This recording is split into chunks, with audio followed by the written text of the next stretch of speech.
Hi friends, welcome to கேவிஎம்ஸ் world. இன்றைக்கி நம்ம என்ன பண்ண போகிறோன்னா மீன் முட்டையில் வடை பண்ண போகிறோம். மீன் முட்டையில் வடையா, அது எப்படி இருக்கும், நல்லாயிருக்கும் அப்படின்னு யோசிக்காதீங்க. ரொம்ப டேஸ்ட்டாக இருக்கும், நல்லா கிறிஸ்பியாகவும் இருக்கும். சின்ன பிள்ளைங்களுக்கெல்லாம் பண்ணி கொடுத்தீங்கன்னா நல்ல ஸ்நாக்ஸ் மாதிரி நல்லா சாப்பிடுவாங்க. மீன் முட்டை மாதிரியே தெரியாது. அதுக்கு மீன் முட்டை எடுத்துக்கிடணும். மீன் முட்டை கொஞ்சம் ஒரு 1/4 கிலோ 1/2 கிலோ போல் வாங்கிட்டு அதை நல்லா மஞ்சத்தூள், தண்ணி இதை ரெண்டையும் வச்சு நல்லா கழுவணும். ரொம்ப தண்ணி ஊற்றிடக்கூடாது. ரொம்ப தண்ணி ஊற்றினோன்னா முட்டை கரைஞ்சி போயிடும். அதனால் ரொம்ப தண்ணி ஊற்றாமல் ரொம்ப கையை விட்டு பிசையவும் கூடாது அழுத்தி. அதனால் கொஞ்சம் அப்படி திருப்பி திருப்பி எடுத்து அந்த தண்ணியை மட்டும் துற ஊற்றிடணும். அதுக்கு பிறகு அதை கழுவி அந்த முட்டையை எடுத்துக்கிட்டு நம்ம அதுக்கு தேவையான பொருள் கொஞ்சம் வெங்காயம், மிளகாய், கொத்தமல்லி இலை, உப்பு இதெல்லாம் போடணும். மசாலாவும் கொஞ்சம் போடணும். நான் அது என்னெல்லாம் போடணும்னு உங்களுக்கு சொல்கிறேன். நல்லா 2 பெரிய வெங்காயம் எடுத்து நல்லா பொடிசாக நறுக்கி வச்சுக்கோங்க. அது கூட கொஞ்சோண்டு சீரகமும் நான் அதிலே போட்டு வச்சுருக்கேன், அதுவும் போடணும். அது பிறகு 3 பச்சை மிளகாய், அதை பொடிசாக நறுக்கி வச்சுருக்கேன். கொஞ்சம் கொத்தமல்லி இலை, அதுவும் பொடிசாக நறுக்கி வச்சுருக்கேன். அதுக்கப்புறம் நம்ம வீட்டில் அரைச்ச குழம்பு மசாலா 1 ஸ்பூன், 1/2 ஸ்பூன் மஞ்சள் தூள், 1 ஸ்பூன் தனி மிளகாத்தூள், இவ்வளோத்தையும் எடுத்து வச்சுக்கிடணும். அது எல்லாத்தையும் போட்டு நம்ம ஆம்லேட்டுக்கெலாம் எப்படி மிக்ஸ் பண்ணுவோமோ அதே மாதிரி தான் மிக்ஸ் பண்ணணும். ஆனால் இது ஆம்லேட் கிடையாது, இது நம்ம வடை மாதிரி பண்ண போகிறோம். அது எல்லாத்தையும் மொத்தமாக போட்டு ஒன்று ஒன்றா நம்ம மிக்ஸ் பண்ணுவோம். இப்போ நல்லா ஆனால் எல்லாத்தையும் மொத்தமாக எல்லாம் ஒன்றோட ஒன்றா சேர்ந்து நல்லா மிக்ஸ் ஆகிடணும். அப்போ தான் அதில் போட்டிருக்க வெங்காயம், மிளகாய், இந்த கொத்தமல்லி இலை, சீரகம் எல்லாமே அது நல்லா பொரிஞ்சு கிறிஸ்பியாக நல்ல ஒரு டேஸ்ட்டு கொடுக்கும். அது மீன் முட்டையில் நம்ம பண்ணியிருக்கோம் அப்படிங்கிறதே தெரியாது. எல்லாருமே கேட்பாங்க, இது மீன் முட்டையா, மீன் முட்டை மாதிரியே தெரியலையே, வேறு என்னமோ. கொஞ்சம் நல்லா உப்பும் போட்டுக்கோங்க, தேவையான அளவு உப்பும் போட்டு அதுக்கு பிறகு அதை ஒரு ஸ்பூனு இல்லைன்னா ஏதாவது ஒரு கையை வச்சு கூட நல்லா பிசைஞ்சு எடுத்துக்கோங்க. அது நல்லா மிக்ஸ் ஆகிடணும் ஒன்றோட ஒன்று, இல்லைன்னா தனித்தனியாக பிரிஞ்சு போயிடும். அது நம்மளுக்கு அது ஒன்றோட ஒன்று ஒட்டி இருக்காது, வடை மாதிரியே இருக்காது.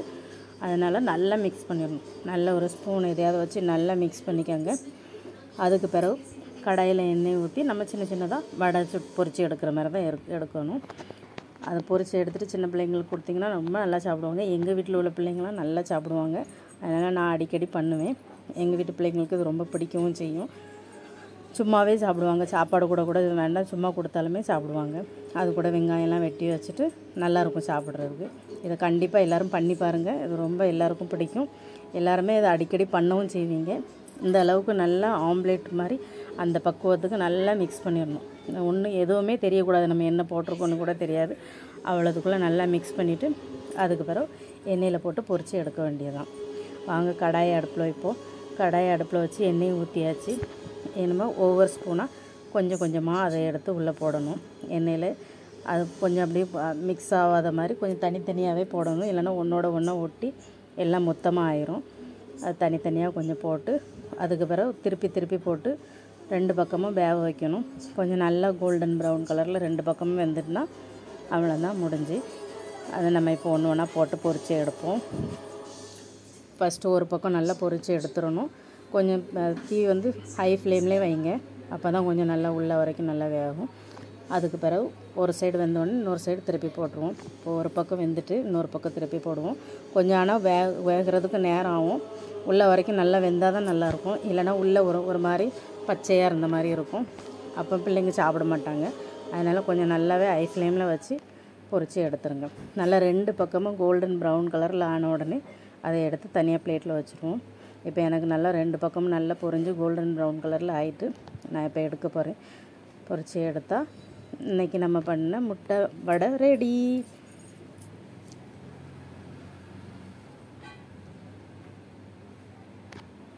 நான் பண்ண ரெசிபி பிடிச்சிருந்துச்சுன்னா எனக்கு லைக் பண்ணுங்கள், ஷேர் பண்ணுங்கள், கமெண்ட் பண்ணுங்கள்.